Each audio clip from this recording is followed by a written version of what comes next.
ಹಿಜಾಬ್ ವಿಚಾರ ರಾಜ್ಯದಲ್ಲಿ ದೊಡ್ಡ ಚರ್ಚೆ ಆಗ್ತದೆ ಸರ್. ಮುಂದಿನ ಸ್ಟೇಟ್ಮೆಂಟ್ ವಾಪಸ್ ತಗೊಳ್ತೀವಿ, ಅದ್ರ ಬಗ್ಗೆ ಚಿಂತನೆ ಮಾಡ್ತೀವಿ ಅಂತ ಹೇಳ್ತಾರೆ. ನೋಡಿ, ಸಮವಸ್ತ್ರ ಸಂಹಿತೆ ಅಂತ ಇಡೀ ಜಗತ್ತಿನಾದ್ಯಂತ ಇದೆ. ಅದು ಬರೀ ನಮ್ಮ ಕರ್ನಾಟಕದಲ್ಲಿ ಇರುವಂಥದ್ದಲ್ಲ. ಯಾಕೆ ಸಮವಸ್ತ್ರ ಸಂಹಿತೆ ಅಂತ ತರ್ದ್ರು ಅಂತಂದರೆ, ಮಕ್ಕಳು ಶಾಲೆಗೆ ಹೋಗುವಾಗ ಆ ಕಲಿಕಾ ವಾತಾವರಣ ಒಂದು ಸಮಾನ ಮನಸ್ಥಿತಿಯಲ್ಲಿ ನಡಿಬೇಕು. ಅದರಲ್ಲಿ ಬಡವ ಬಲಿದ ಅಂದರೆ ಬಡವ ಶ್ರೀಮಂತ, ಆ ಜಾತಿ ಈ ಜಾತಿ, ಮೇಲ್ಜಾತಿ ಕೆಳಜಾತಿ, ಮುಸ್ಲಿಮು ಹಿಂದೂನೋ ಕ್ರಿಶ್ಚಿಯನ್ನೋ, ಈ ಥರ ಯಾವುದೇ ತಾರತಮ್ಯ ಭೇದ ಭಾವಗಳಿಲ್ಲದೆ ಮಕ್ಕಳು ನಾವೆಲ್ಲ ಒಂದೇ ಅನ್ನೋ ಭಾವನೆಯಿಂದ ಅವರು ವಿದ್ಯಾಭ್ಯಾಸವನ್ನು ಮಾಡಬೇಕು. ಹಾಗಾಗಿ ಅವರ ಉಡುಗೆ ತೊಡುಗೆಗಳಲ್ಲಿ ಮೇಲು ಕೀಳು ಅನ್ನೋ ಭಾವನೆ, ಬಡವ ಬಲ್ಲಿದ ಅನ್ನೋ ಭಾವನೆ ಬರಬಾರ್ದು, ಅದು ಎದ್ದು ಕಾಣುವಾಗಿರಬಾರ್ದು ಅಂತಹ ಸಮವಸ್ತ್ರ ಸಮಿತಿಯನ್ನು ಜಾರಿಗೆ ತಂದರು. ಇದ್ರ ಹಿಂದಿರುವಂತಹ ಘನ ಉದ್ದೇಶವನ್ನು ಅರ್ಥ ಮಾಡ್ಕೊಳ್ಬೇಕು. ಹಿಜಾಬ್ ವಿಚಾರನೂ ಕೂಡ BJP ಸರ್ಕಾರ ಬಂದಾಗ, ಇದು ಬೆಳಕಿಗೆ ಬಂದಾಗ ಅಥವಾ ದೊಡ್ಡ ಕಾಂಟ್ರವರ್ಸಿ ಆದಾಗ ಹೇಳಿದ್ದಿಷ್ಟೇ, ಸಮವಸ್ತ್ರ ಸಮಿತಿ ಅನ್ನೋದು ಬರೀ ನಮ್ಮ ಕರ್ನಾಟಕದಲ್ಲಿ ಮಾತ್ರ ಇರೋದು, ಇಡೀ ಜಗತ್ತಿನಾದ್ಯಂತ ಇದೆ. ನಾನು ಶಾಲೆಗೆ ಹೋಗ್ಬೇಕಾದ್ರೆ ರಾಮಕೃಷ್ಣ ಹೆಗಡೆ ಅವರು ಮುಖ್ಯಮಂತ್ರಿಗಳಾಗಿದ್ದರು.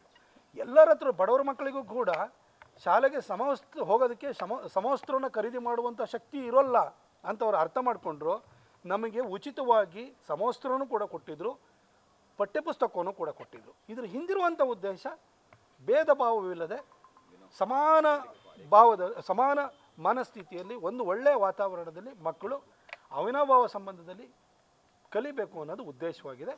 ಇದನ್ನು ಮಾನ್ಯ ಮುಖ್ಯಮಂತ್ರಿಗಳು ಅರ್ಥ ಮಾಡಿಕೊಂಡ್ರೆ ಒಳ್ಳೆಯದು. ಇದ್ಯಾವುದು ಹಿಂದೂ ಮುಸ್ಲಿಂ ವಿಚಾರ ಅಲ್ಲ. 12th ಆದ ನಂತರ ಅವ್ರು ಹಿಜಾಬಾರೋ ಹಾಕೊಳ್ಳಿ, ಸ್ಕಲ್ ಕ್ಯಾಪಾರೋ ಹಾಕೊಳ್ಳಿ, ಏನು ಬೇಕಾರೋ ಹಾಕೊಳ್ಳಿ, ಯಾರು ಬೇಡ ಅಂತ ಹೇಳ್ತಾರೆ, ಅವ್ರ ಇಚ್ಛೆ ಅದು. ಮೈಸೂರು ಹೈವೇಗೆ ಮೈಸೂರು ವಿಮಾನ ನಿಲ್ದಾಣಕ್ಕೆ ಟಿಪ್ಪು ಹೆಸರು ವಿಚಾರದಲ್ಲಿ ಮತ್ತೆ ನಾನು ಇದ್ರ ಬಗ್ಗೆ ಸ್ಪಷ್ಟನೆಯನ್ನು ಕೂಡ ಕೊಟ್ಟಿದ್ದೀನಿ. 2013ರಲ್ಲಿ ಸಿದ್ದರಾಮಯ್ಯ ಸಾಹೇಬ್ರ ನೇತೃತ್ವದ ಕಾಂಗ್ರೆಸ್ ಸರ್ಕಾರ ಆಗ ಅಧಿಕಾರಕ್ಕೆ ಬಂತು. ಅದೇ ಸಂದರ್ಭದಲ್ಲಿ ಅಂದರೆ 2004ರಿಂದ 2014ರವರೆಗೂ UPA ನೇತೃತ್ವದ ಕೇಂದ್ರ ಸರ್ಕಾರ, ಕಾಂಗ್ರೆಸ್ ನೇತೃತ್ವದ ಕೇಂದ್ರ ಸರ್ಕಾರ ಇತ್ತು. ಆ ಸಂದರ್ಭದಲ್ಲಿ ಶ್ರೀರಂಗಪಟ್ಟಣದಲ್ಲಿ ಟಿಪ್ಪು ಹೆಸರಿನಲ್ಲಿ ಒಂದು ಅಲ್ಪಸಂಖ್ಯಾತರಿಗೆ ಯೂನಿವರ್ಸಿಟಿ ತೆರಿತೀವಿ ಅಂತ ಹೊರಟು. ಅದರ ಮರು ವರ್ಷದಲ್ಲೇ ಸಿದ್ದರಾಮಯ್ಯನವರು ಮತ್ತೆ ಟಿಪ್ಪು ಜಯಂತಿಯನ್ನು ಪ್ರಾರಂಭ ಮಾಡಬೇಕು ಅಂತ ಹೇಳಿ ಒಂದು ನಿರ್ಧಾರವನ್ನು ತೆಗೆದುಕೊಂಡರು. ಹಾಗೆ ಟಿಪ್ಪು ಜಯಂತಿಯನ್ನು ಕೂಡ ಮಾಡಿಬಿಟ್ರು ಅವರು. ಇವರು ಹೀಗೆ ಮುಂದುವರೆದ್ರೆ ಖಂಡಿತ ಇದು ಎಲ್ಲದಕ್ಕೂ ಟಿಪ್ಪುನ ಹೆಸರಿಡ್ತಾರೆ ಅಂತ ನಮಗೂ ಅನಿಸಿತ್ತು. ಈ ಮಧ್ಯದಲ್ಲಿ ದೇವರಾಜ ಮಾರ್ಕೆಟು ಅದರ ಡೆಮಾಲಿಷನ್ ವಿಚಾರ, ಹೊಸದಾಗಿ ಕನ್ಸ್ಟ್ರಕ್ಟ್ ಮಾಡೋಂಥ ವಿಚಾರ ಬಂತು.